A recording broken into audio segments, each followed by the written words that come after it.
अभी हम आप लोगों को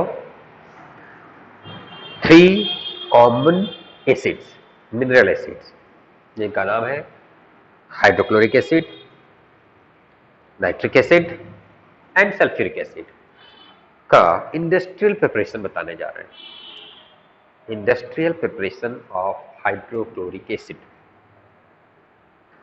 Hydrochloric acid is prepared industrially by synthetic process. What is synthetic process?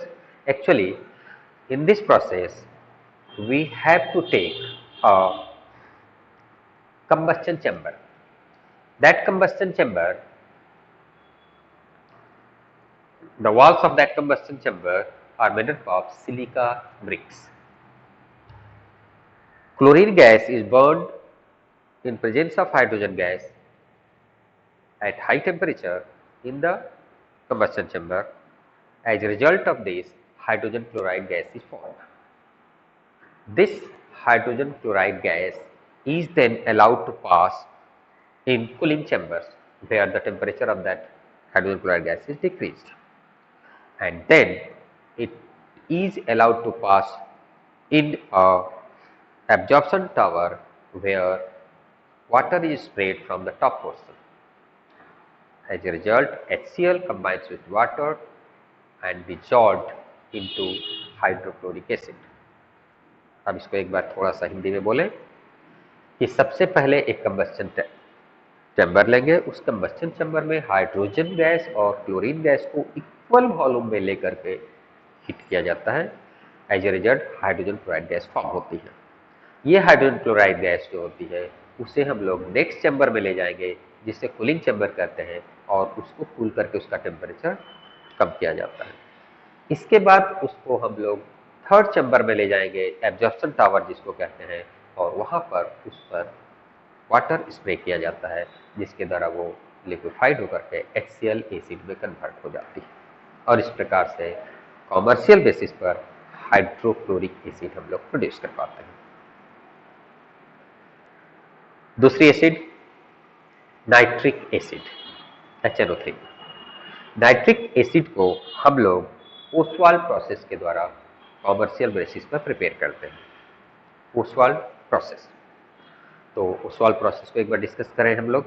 तो ओसवाल्ड प्रोसेस में हम लोग क्या करते हैं, NH3 एंड O2 को 4:5 के रेशियो में लेकर के हीट किया जाता है। यानी कि अमोनिया और ऑक्सीजन को 4:5 में लिया जाता है और लेकर के उसे हीट किया जाता है। टेम्परेचर यहाँ पर मेंशन करना होगा 750 डिग्री सेल्सियस टेम्परेचर होगा। साथ ही साथ प्रेशर जो होगा 7 to 8 atmospheric pressure, 7 to 8 atmospheric pressure होगा। इसी के साथ यहाँ पर कैटलिस्ट होगा, प्लेटिनम गॉज कैटलिस्ट का यूज किया जाता है।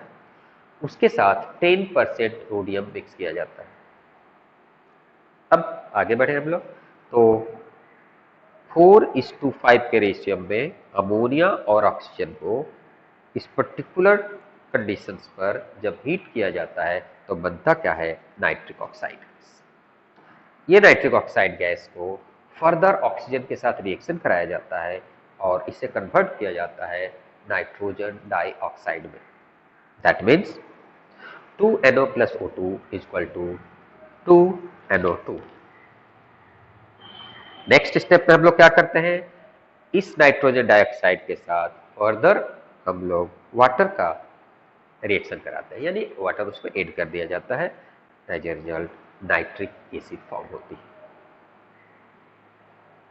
नाइट्रिक एसिड का ये कॉमर्शियल प्रिपरेशन था। अगर इसको हम लोग शॉर्टकट में एक बार फिर से बोलें तो at first ammonia and oxygen gas is taken in the ratio 4:5. This mixture is heated at around 750 degrees Celsius temperature and 7 to 8 atmospheric pressure in presence of platinum gauge catalyst, which contains 10% rhodium. As a result of this reaction, nitric oxide gas is formed. This nitric oxide gas is further reacted with oxygen to form nitrogen dioxide. This nitrogen dioxide gas is when mixed with water, nitric acid is formed. And this complete process is called Ostwald process. अब आते हैं हम लोग third acid जिसका नाम है sulphuric acid. हमको पता है सल्फ्यूरिक एसिड को किंग ऑफ केमिकल्स के नाम से भी हम लोग जानते हैं। सल्फ्यूरिक एसिड को कॉमर्शियल बेसिस पर प्रिपेयर करने के लिए हम लोग जो प्रोसेस यूज करते हैं उसका नाम है कॉन्टैक्ट प्रोसेस। कॉन्टैक्ट प्रोसेस को डिस्क्राइब हम लोग करते हैं तो सबसे पहले सल्फर को ऑक्सीजन के साथ बर्न किया जाता है। As a result sulphur dioxide gas form होती है। बट ये गैस जो होती है ये सेवरल इम्प्योरिटीज इसमें प्रेजेंट रहती है, तो इन इम्प्योरिटीज को बाय डिफरेंट मेथड्स हम लोग रिमूव कर लेते हैं। जब इम्प्योरिटीज रिमूव हो जाती है तो प्योर सल्फर डाइऑक्साइड गैस को प्योर ऑक्सीजन के साथ बर्न किया जाता है at 450 degree Celsius temperature, around 1.5 atmospheric pressure and catalyst platinised asbestos और वेनेडियम पेंटॉक्साइड। इस पर्टिकुलर कंडीशन में क्या होगा, सल्फर डाइऑक्साइड और ऑक्सीजन आपस में रिएक्शन करेंगे और बनाएंगे सल्फर ट्राइऑक्साइड। ये सल्फर ट्राइऑक्साइड को फर्दर सल्फ्यूरिक एसिड के साथ रिएक्ट किया जाता है। Sulphuric acid plus sulphur dioxide, sulphur trioxide is equal to oleum. That means SO3 plus H2SO4 is equal to H2S2O7। अब बता दें ये ओलियम अलग से पूछा भी जा सकता है कि व्हाट इज ओलियम।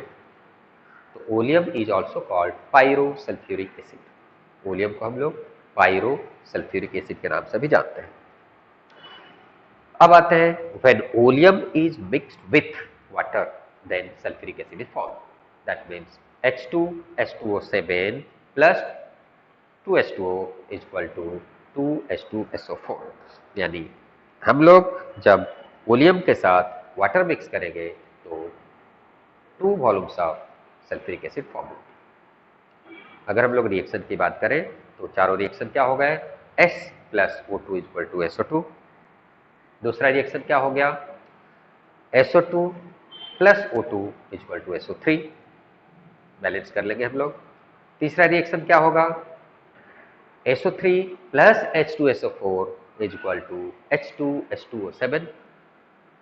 और चौथा रिएक्शन हो गया H2S2O7 plus H2O is equal to 2H2SO4। यहां पर एक क्वेश्चन पूछा जा सकता है कि if we add water into sulphur trioxide then H2SO4 यानी sulfuric acid can be formed. Then what is the purpose of production of oleum? So when we mix water with sulfur trioxide, sulfuric acid is formed, but it is in the form of mist or fog. That sulfuric acid cannot be liquefied into liquid state. And that's why we have to prepare oleum, and when oleum is mixed with water, we can get sulfuric acid in liquid state. Clear? Thank you.